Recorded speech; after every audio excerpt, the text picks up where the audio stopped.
जेव्हा भक्तांच्या हृदयात वेदना असतात, जेव्हा डोळ्यात अश्रू असतात, जेव्हा सर्व मार्ग बंद झालेले वाटतात, तेव्हा एक अदृश्य शक्ती आपल्याजवळ उभी राहते. ती शक्ती म्हणजे अनंत कोटी ब्रह्मांड नायक राजाधिराज योगीराज श्री स्वामी समर्थ महाराज. आजचा दिवस तोच दिव्य क्षण आठवण करून देणारा आहे. स्वामींचा पवित्र प्रकट दिन.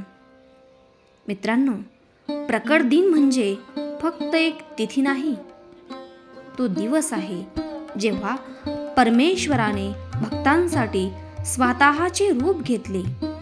असे मानले जाते की स्वामी समर्थ हे साक्षात दत्तात्रेय यांचे अवतार होते. तीनही लोकांचे पालन करणारी शक्ती, भक्तांच्या प्रत्येक हाकेला प्रतिसाद देणारी शक्ती.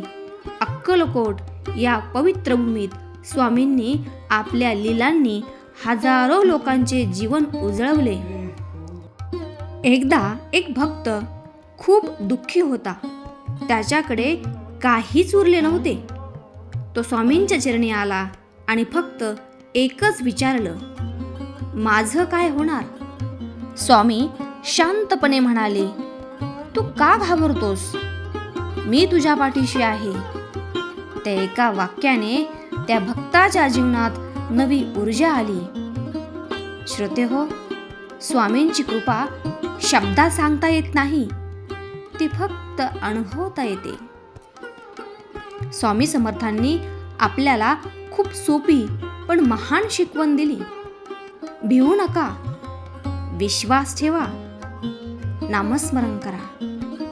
श्री स्वामी समर्थ हे नाव फक्त उच्चार नाही, ते एक कवच आहे, एक शक्ती आहे, एक आधार आहे. जो भक्त मनापासून स्वामींचं नाव घेतो, त्याच्या आयुष्यात स्वामी स्वतः मार्ग दाखवतात. आज या प्रकट दिनी आपण एक छोटासा संकल्प करूया. दररोज काही क्षण स्वामींचं नामस्मरण करूया.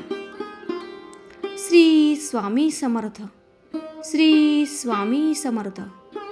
स्वामींवर पूर्ण विश्वास ठेवूया आणि आपल्या जीवनात सकारात्मक आणूया. स्वामी, आमच्या जीवनात प्रकाश आणा, आमच्या अडचणी दूर करा. अनंत कोटी ब्रह्मांड नायक राजाधिराज योगीराज परब्रह्म श्री स्वामी समर्थ महाराज की जय.